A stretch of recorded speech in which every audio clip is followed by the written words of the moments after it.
Et puis pour notre page été ce soir, on vous emmène tout en haut du clocher de Beaulieu-les-Loches. Classé monument historique, cette tour romane est en train d'être restaurée. Sur place, on retrouve Fabien Texier et Grégoire Guéchois qui ont eu la chance d'admirer la vue. Ah oui, bonsoir Olivia. Clairement, vous avez tout dit. C'est vrai qu'aujourd'hui, on a pris de la hauteur, on a pris du plaisir. Il y a quelques heures, tenez-vous bien, nous étions tout là-haut au sommet du clocher.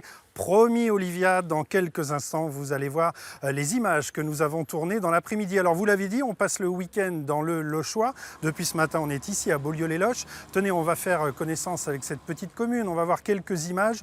Beaulieu-les-Loches, ce sont 1800 habitants. C'est tout près de Loches, c'est à moins de 2 km, donc vous voyez bien que c'est juste à côté.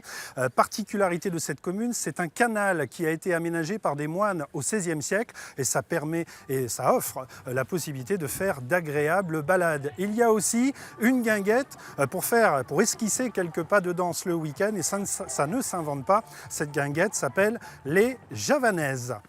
Bonsoir Sophie Métadier. Bonsoir Flavien. Vous êtes Madame le maire ici à Beaulieu-les-Loches.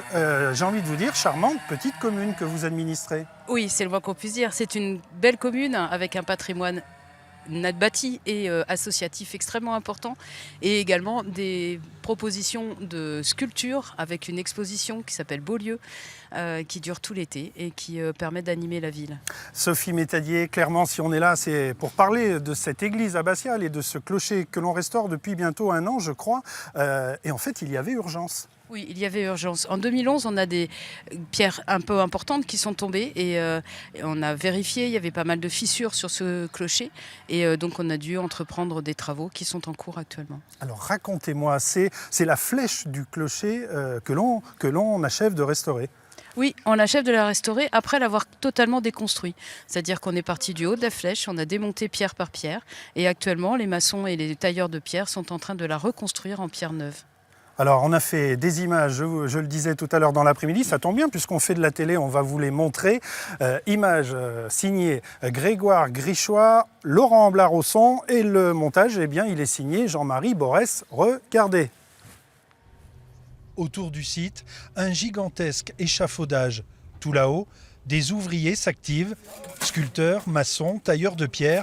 Pour aller les voir, un ascenseur spécial a été installé.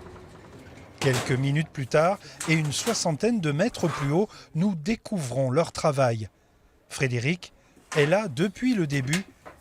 Il se souvient de l'état du site. Quand nous sommes intervenus, le clocher était détérioré de cette façon-là. Voilà. C'est l'érosion du puits, de la pluie et du vent. Voilà. Et ça donnait quoi?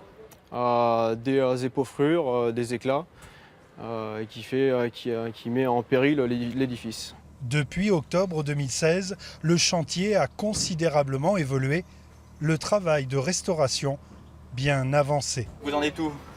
On en est à la 33e assise, voilà, sur 81. Sur 81, donc oui. Par rapport à la hauteur du clocher de 26 mètres 23 mètres. Oui, 23 mètres. Donc ouais. Là, on en est à 10 mètres, à peu près, un petit peu moins de la moitié. L'architecte des bâtiments de France assure le contrôle scientifique et technique. En clair, il surveille les opérations de près. Il faut veiller à ce que l'approvisionnement des pierres soit conforme à ce qui a été prévu dans l'autorisation de travaux, à ce que la pose soit faite dans les règles de l'art. Mais les entreprises ici sont très compétentes, ce sont tous des compagnons qui connaissent leur métier. Mais on échange sur la nature du mortier, par exemple, ou sur des difficultés techniques particulières de taille. Ici, par exemple, toutes les pierres du clocher sont remplacées, sauf les meilleures qu'on a conservées, qui datent de l'an 1007, et qu'on a remis en place. Et là, on discute de la place et de leur intégration dans l'ensemble du clocher.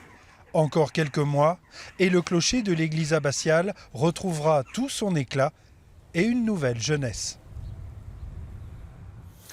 Retour ici au direct depuis Beaulieu-les-Loches en Indre-et-Loire. Sophie Métadier, en début d'année, un autre chantier va commencer sur l'église. Oui, la suite, puisqu'on aura fini de faire la flèche et maintenant on va attaquer la base du clocher. Deuxième chantier donc, qui commencera début 2018, en janvier je crois.